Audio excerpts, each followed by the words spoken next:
Now, the Three Martini Lunch with Greg Corombos and Jim Geraghty. And welcome, everyone, to the Thursday edition of the Three Martini Lunch, along with Jim Geraghty of National Review. I'm Greg Corombos of Radio America. We have good, bad, and crazy martinis for conservatives today, where Jim and I are just relieved that we don't have the stress of more third-party political ads today. Who knows what the rest of the week is going to bring us on that front. We're only a few days away, 3 days away from game day now, so the tension is still there. But, Jim, let's dive right into our good martini today. And this is a poll out of the state of Minnesota. First of all, Ed Morrissey over at Hot Air is tracking this. He's from Minnesota, so he knows the landscape there pretty well politically. He says it's been a dozen years since a Republican won a statewide office in Minnesota, and he's obviously referring to the whirling dervish of raw political charisma known as Tim Pawlenty. But that streak may come to an end thanks to the vice chair of the DNC. Keith Ellison's narrow lead over Doug Wardlow in last month's Star Tribune NPR poll has evaporated, with the gap in the Attorney General's race swinging a dozen points. Wardlow now leads by 7, but with a surprisingly large number of undecideds still left. He cites the Let Freedom Ring blog, which looked a little bit deeper at the numbers. Wardlow is now ahead in the race, 43 to 36%, just a month after Ellison held a 5-point edge in a September poll. The switch follows a turbulent period for the Ellison campaign as he navigated the political fallout of his former girlfriend's allegation that he abused her in 2016, a claim he denies. Ed points out here that we've still got a lot of undecideds, particularly among independents, which so far are breaking heavily towards Wardlow. But even quite a high number of Democrats haven't decided if they're willing to pull the lever for Keith Ellison. I'm guessing a decent chunk of the undecideds among the Democrats probably will. But anyway, a 7-point lead for Wardlow over a very high-profile Democrat in a blue bastion like Minnesota. We'll take it. Yeah. As soon as this came out yesterday, Greg, I exercised better judgment and avoided touting it with the headline, Ellison is not beating someone. But here's the thing. When they say, the Democratic Party in Minnesota, cleared, well, look, they said they couldn't find sufficient evidence and turned it over to state law enforcement. Interesting, this was all going on during the same time as the allegations against Brett Kavanaugh, the Supreme Court justice, because this was an allegation that was not from a long time ago, that the one thing in the accuser's story that seemed to not make sense or emit an odor was that she said she had video of the assault. Then she said she lost the video of the assault. And then she said that even if she found it, she would not share it. But having said that, she did share medical records saying that she had told medical personnel that she had been in an abusive relationship with Ellison. Her son said this. She had 3 friends who she appeared to tell contemporaneously. You add all that up, this is either a really elaborate effort to get Ellison, or he did something very bad to this woman. And the sort of thing that I think most voters would find disqualifying. Now, around this time, Ellison was ahead in the polls, and I think a lot of folks looked at it and said, look, this is ugly, but it's Minnesota. It's a pretty darn blue state. One of the Senate races this is a weird situation in that Minnesota has 2 Senate races this year for the remainder of Al Franken's tone. Democrats were leading both of those, leading one by a lot, the other by a somewhat, smaller margin, but Ellison's probably going to be fine. Now, maybe not. Maybe Ellison actually is vulnerable here. And I think that whether or not he likes it, I think the election will be seen as something of a referendum on this allegation. He's also worth saying this is a, very lefty guy. This was deputy, the guy ran for DNC chair, didn't get elected, but got named the deputy. I think it's very clear that Ellison sees the state attorney general position as a stepping stone. For a long time, after being just kind of an obscure position, a lot of Republican state attorney generals were able to kind of leverage what they did in that position into the governorship or the senatorial office. Greg Abbott was a good example of that. Patrick Morrissey, who's running against Joe Manchin in West Virginia, is another example of that. And, Democrats have figured this out, too, that, when you're a state attorney general, you get to file lots of lawsuits against the administration. Sometimes they work out, sometimes they don't. But either way, you look like a crusader against the president that people in your state don't like. I think it's pretty clear this is what they want. And if you're a Minnesotan, you probably have to ask yourself, do you want this job in the state government to be seen as a political stepping stone? We'll see how this shakes out. But I think if you're Keith Ellison, you suddenly have to be a lot more nervous this morning than you were just a few weeks ago.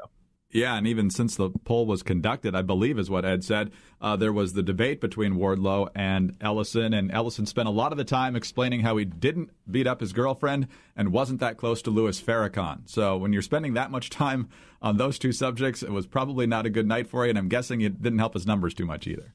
All right, let's move on to our bad martini now, and over to the New York Times. When President Trump calls old friends on one of his iPhones to gossip, gripe, or solicit their latest take on how he's doing, American intelligence reports indicate that Chinese spies are often listening and putting to use invaluable insights into how to best work the president and affect administration policy, current and former American officials said. Mr. Trump's aides have repeatedly warned him that his cell phone calls are not secure, and they have told him that Russian spies are routinely eavesdropping on the calls as well. But aides say the voluble president, who has been pressured into using his secure White House landline more often these days, has still refused to give up his iPhones. White House officials say they can only hope he refrains from discussing classified information when he is on them. American spy agencies had learned that Russia and China were eavesdropping on the president's cell phone calls from human sources inside foreign governments and intercepting communications between foreign officials. Trump has fired back with a tweet this morning saying, quote, "The so-called experts on Trump over at the New York Times wrote a long and boring article on my cell phone usage that is so incorrect I do not have time here to correct it. I only use government phones and have only one seldom-used government cell phone. Story is so wrong," with 4 O's in so. So, Jim, it's not like the New York Times couldn't possibly get something wrong here, but we're not totally surprised by this. I think we've talked about this before with this president, actually. And if, in fact, he continues to do this, where their adversary is most likely listening in, he's compromising national security. Yeah, and it's not like this wasn't an issue in the last presidential election and Hillary Clinton using an unsecured system for her emails. Look, I find this story very plausible. Yes, because it's relying on anonymous sources, it's entirely possible that something's wrong there. But look, this sounds like the Trump we know. This is a guy who, when he wakes up, he watches Fox and Friends in the morning and something irks him and he jumps onto Twitter and he starts, putting stuff out there. And sometimes there are typos and sometimes there are spelling errors and the punctuation is very German. He likes to capitalize nouns for some reason. So the idea that Trump would just be, not all that diligent or careful about how he communicates doesn't seem wildly implausible. The assessment of that unnamed Trump official who said they just kind of hope he doesn't talk about classified information. Greg, if you're the Russian or the Chinese spy whose job is to listen in to the president's phone calls, how many times do you think you just end up listening to the story? I was really good in that debate. Do you remember that debate? It was really, really good. Everybody was telling me I was the best in that debate. Let me tell you, that rally, we had 1 million people in the crowd. People said the arena could only take 5,000. We squeezed 1 million people. I'm guessing this is a tough job in Russian Chinese intelligence. Each day your supervisor comes to you. What did you get? Anything useful? Not really. It's a lot more bragging, a lot more. He's really angry at MSNBC, and the supervisor of Chinese spy agency says, "You said the same thing on Twitter. Find me something useful." So we had the controversy earlier in the year when he was meeting with the Russians in the Oval Office, and he apparently blurted out something very sensitive to the that the Israelis didn't want shared and stuff. So again, this evidence suggests this president is not careful with classified information. It's also we know the blather to sensitive information ratio in Trump's statements are probably pretty high. So hopefully the Chinese and Russians aren't getting anything. Again, it would be very simple. Use the phone you're supposed to. And there's one anecdote in that story that says he can't remember the number to the secure cell phone. So he keeps using his insecure cell phone. Like, Greg, I hate having to memorize all my internet passwords and all that kind of stuff. But really, how hard is it to remember a new cell phone number? Right? It's 10 digits, The other thing is, you're the president of the United States. They can't get him a phone number that's easy for him to remember.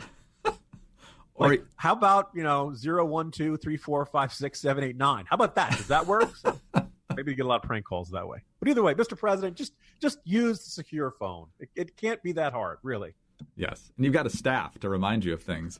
Yeah, and don't take password advice from Kanye. That's one thing we learned a couple weeks ago. All right, Jim, let's talk about our crazy martini now. And yesterday we led off with the bad martini, a little bit out of order. when we talked about these myriad of packages with apparent pipe bombs inside. One to the Obamas, one to the Clintons, one to CNN. And then there were others that came up during the day, one to Eric Holder, one to, I believe, Maxine Waters at least. And now this morning we know about at least one to Joe Biden, possibly two, and then one to Robert De Niro, apparently. So the media, even before they knew about these latest few that were announced this morning, were deciding that they really didn't have any evidence, but they were still going to blame Trump rhetoric for this anyway. Let's have the whole panoply here, starting with ABC News' David Muir and Cecilia Vega. But it's going to lead to questions about the rhetoric, as I mentioned, we've been hearing in the country for some time now. David, and the White House is already facing those questions here tonight. And again, that is because of what happened today. All of the targets are people that the president regularly attacks himself. Over to NBC, Lester Holt, Andrea Mitchell. Tonight, while the FBI hunts down whoever sent these bombs and their motives remain unknown, no matter who sent them, there are growing calls to turn down the heated political rhetoric before someone gets hurt. While there are no answers yet on what led to today's incidents, President Trump has the biggest megaphone, and there are growing questions about how he is using it. CNN Worldwide President Jeff Zucker tonight saying there is a total and complete lack of understanding at the White House about the seriousness of their continued attacks on the media. Words matter. On the street outside CNN Manhattan headquarters, Chris Cuomo definitively saying that Trump rhetoric leads to dastardly action. There's still somebody walking by saying, Cuomo, communist, CNN, communist. Where do you think he got that?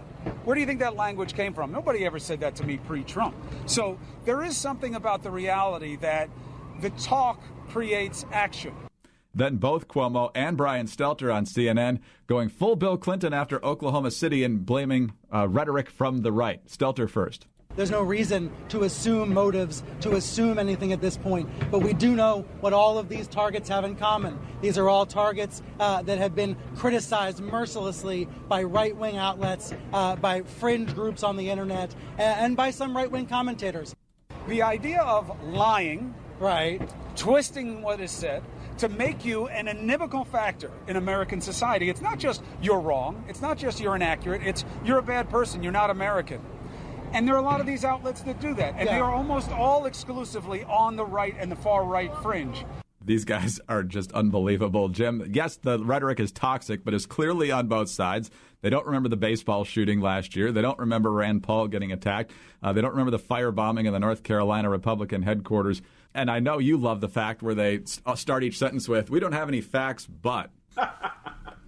Yeah, you can pretty much stop after we don't have any facts. You know, I'm marveling at this, Greg, because I wrote about this at considerable length in today's Morning Jolt and say, look, we don't know. At this point, there's very little we can rule out. There was, at first glance, what appeared to be something taped to the device that looked like the ISIS flag. And then, apparently, Greg, upon closer inspection, I am not making this up, this was confirmed by serious sources, it is a parody of the ISIS flag that has women in high heels and apparently the Larry the Cable Guy slogan, get her done. Greg, I don't know about you, but I feel like I'm in some sort of Mad Magazine version of 24. This is, those are the kind of twists where the world stops making sense. Could this be a person who perceives themselves as being on the right and they're mad at critics of Trump and they're going to lash out at him? Yeah, it could very well be that. Could this be a quote unquote false flag or some sort of person on the left who wants to make Trump supporters look bad? I think there's nothing that we can't rule that out at this point. Could it be somebody who doesn't have any political philosophy that makes sense to us? Somebody closer to the Tucson shooter, somebody who's really upset about the purple trapezoids and stuff like that. Yeah, it could be one of that too. What is driving me bonkers so far, and this is one of the reasons, Twitter is just not good for stories like this. There are a lot of people who are absolutely adamant that it couldn't be their side. And Greg, I just, how can you think that in the world and in what we've seen, right? And if you're a lefty, James Hodgkinson, the guy who shot up the baseball field in Alexandria, Virginia, right?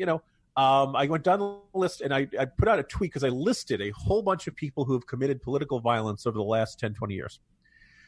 The only name people are recognizing is McVeigh, and they're insisting McVeigh wasn't a conservative. Well, okay, look, the guy was clearly connected to militias and the anti-government movement of the mid-1990s, whether or not you believe that can be fairly classified as a conservative. Look, Shelley Shannon, that was an anti-abortion extremist. I don't think you can classify that anything else. Now, when we hear about violence at an abortion clinic, now I'm a pro-lifer, right? And I don't like abortion. I oppose abortion. But when I hear that, my first thought is not, aha, I bet you this is a false flag designed to make pro-lifers look bad. Sad to say, there are some people who oppose abortion who believe that violence is justified. Flip side, you got not just the Alexandria shooter, but you had Occupy Wall Street, 3 guys who were arrested who wanted to bomb a bridge in Cleveland. You go down the list, the guy who Wendy Wright was the woman who tried to run off the member of Congress off the road earlier this year. Farzad Fazeli is the guy who pulled a knife on a Republican congressional candidate early this year. There are violent people all across the political spectrum. So this idea that, it could never be somebody on my side, you're wish casting, right? You're hoping it's not somebody on your side, but you don't know that. We really got into a point in our society, Greg, where we blur the words know and believe, right? I believe the Jets can win on Sunday, but I don't know that the Jets can win on Sunday. And in fact, history should not make me quite so confident. But we really have this attitude. The other weird thing, and I remember this back during the Boston Marathon bombing, which for the first day or two, we did not know who the perpetrators were. And as I mentioned online yesterday and in today's Jolt, because of the timing, it was around mid-April, it was right around tax day, close to the anniversary of Oklahoma City, close to the anniversary of Waco. There were some people who said, this could be militias. This could be right-wing violence. And I remember sitting there thinking all right, so you're Mr. Militia guy. You're mad at the government. They're afraid they're going to take your guns. You're mad at Obama. You're on the lookout for black helicopters. And you choose to bomb the Boston Marathon? I mean, the choice of target just didn't make any sense there. It turned out to be 2 guys who were inspired by ISIS or inspired by extremists, Islamists over in Chechnya, not directly, ordered out of ISIS or anything like that. These kind of 2 guys who are kind of losers and angry at America and angry at the world. Nobody should look at these things as, aha, this is a good political victory, or aha, this is why you shouldn't vote for the other side.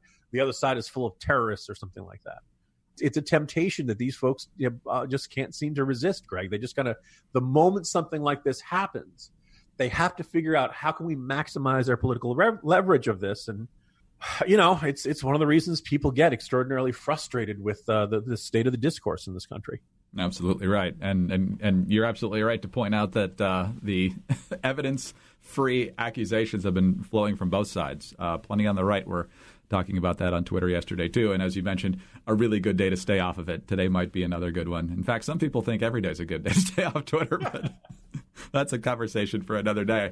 Jim, see you tomorrow. Have a good one. See you tomorrow, Greg. Jim Geraghty of National Review. I'm Greg Corombos of Radio America. Thanks for being with us today. And be sure to tune in again on Friday for the next 3 Martini Lunch.